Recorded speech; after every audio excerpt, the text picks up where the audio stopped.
बौद्ध धर्म के संस्थापक गौतम बुद्ध के जीवन के कई प्रसंग हैं जिनमें सुखी जीवन के सूत्र बताए गए हैं। जो लोग इन बातों को अपने जीवन में अपना लेते हैं उनकी कई परेशानियां दूर हो सकती है। एक बार गौतम बुद्ध किसी गांव में गए। वहां एक महिला ने उनसे पूछा, आप तो किसी राजकुमार की तरह दिखते हैं, आपने युवा अवस्था में ही गेरुआ वस्त्र क्यों धारण किए हैं?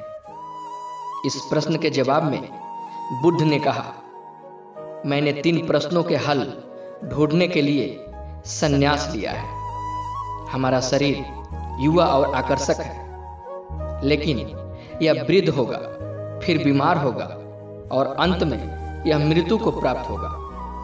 मुझे वृद्धावस्था, बीमारी और मृत्यु के कारण का ज्ञान प्राप्त करना है। बुद्ध की यह बात सुनकर महिला बहुत प्रभावित हो गई और उसने उन्हें भोजन के लिए अपने घर पर आमंत्रित किया।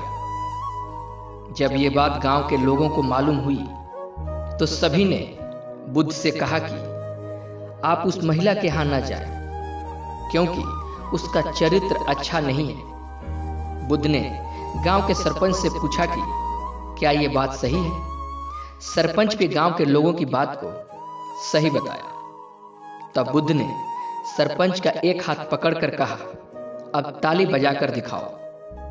सरपंच ने कहा, यह असंभव है, एक हाथ से ताली नहीं बज सकती। बुद्ध ने कहा कि ठीक इसी प्रकार कोई महिला अकेले ही चरित्रहीन नहीं हो सकती। अगर इस गांव के पुरुष चरित्रहीन नहीं होते तो वह स्त्री भी चरित्रहीन नहीं होती।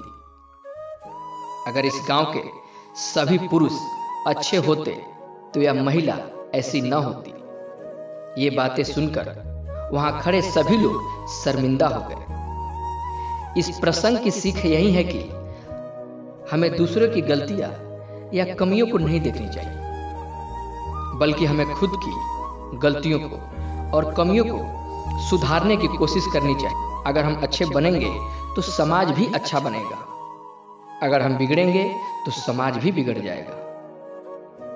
हम जो कुछ भी हैं वो आज तक क्या सोचा इस बात का परिणाम है। यदि कोई व्यक्ति बुरी सोच के साथ बोलता या काम करता है तो उसे कष्ट ही मिलता है। यदि कोई व्यक्ति शुद्ध विचारों के साथ बोलता या काम करता है तो उसकी परछाई की तरह खुशी भी उसका साथ कभी नहीं छोड़ती।